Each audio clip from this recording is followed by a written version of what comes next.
ទស្សនទៅចូលដើមខែ3ទៀតហើយទៅចូលឆ្នាំថ្មីថ្ងៃមុនសោះហើយអ្នកគ្នាបានសម្រាប់គោលដៅអីខ្លះនៅកាលពីឆ្នាំទៅក៏ខ្ញុំធ្វើចឹងដែរខ្ញុំបានតែសេគោលដៅខ្ញុំដាក់ក្នុងសភៅហើយខ្ញុំសម្រេចបានខ្លះអត់ខ្លះប៉ុន្តែខ្ញុំសប្បាយចិត្តនឹងធ្វើវាហើយក្នុងឆ្នាំនេះក៏ដូចគ្នាដែរខ្ញុំបានតែសេក្នុងកូនសភៅរបស់ខ្ញុំប៉ុន្តែថ្ងៃនេះខ្ញុំនឹងចែកម្លែក tip តូចមួយដែលខ្ញុំធ្វើឲ្យខ្លួនឯងសម្រាប់គោលដៅមួយផ្នែកតូចនៃគោលដៅទាំងអស់នៅក្នុងឆ្នាំថ្មីរបស់ខ្ញុំហើយ tip នឹងដែរក៏មិនជាអីធំដុំដែរខ្ញុំគ្រាន់តែ print กระดาษនេះអីដែលខ្ញុំចង់ធ្វើពី Pinterest ហើយយកមកដើម្បីជាកម្លាំងចិត្តមួយដែលជំរុញឲ្យខ្ញុំសម្រាប់គោលដៅនឹងបន្ថែមដោយសារពេលដែលខ្ញុំមកដល់អាមេរិកដំបូងអីដែលខ្ញុំចង់ធ្វើនឹងគឺខ្ញុំចង់ស្គាល់រដ្ឋផ្សេងៗទៀតឲ្យបានច្រើនអ្នកគ្នាដឹងហើយអាមេរិកមានដល់តែ50រដ្ឋណោះហើយគោលដៅដែលខ្ញុំបានដាក់ឲ្យខ្លួនឯងនឹងគឺធ្វើមិន apply program អីផ្សេងៗដើម្បីបានទៅរដ្ឋផ្សេងដោយគេចាយលុយឲ្យមានន័យថាដែលឥតគិតថ្លៃ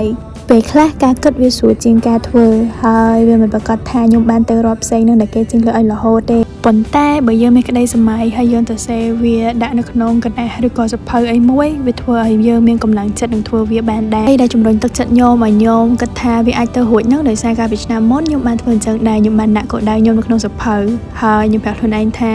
ខ្ញុំនឹងរកឱកាសណាមួយដើម្បីទៅរាប់ផ្សេងហើយជាលទ្ធផលខ្ញុំសម្រេចវាបានមែនខ្ញុំបានទៅរដ្ឋ Pennsylvania ដោយមាន program មួយដែល director ខ្ញុំគាត់ចេញលុយឲ្យខ្ញុំទាំងអស់ទាំងថ្លៃស្នាក់នៅទាំងថ្លៃហូបចុកទាំងថ្លៃយន្តហោះនិយាយទៅចេញលុយឲ្យហើយឲ្យលុយយើងចាយដើរលេងទៀតចឹងហើយបានខ្ញុំប្រាប់ខ្លួនឯងថានៅក្នុងមួយឆ្នាំយ៉ាងហោចណាស់ក៏នាំខ្លួនឯងឲ្យស្គាល់រដ្ឋមួយដែរហើយក៏ជាហេតុដែលធ្វើឲ្យខ្ញុំគិតថាខ្ញុំគួរតែព្រិនកណ្ដាស់ប្រទេសអាមេរិកមួយដើម្បីគូសទីតាំងរដ្ឋណាដែលខ្ញុំធ្លាប់ទៅ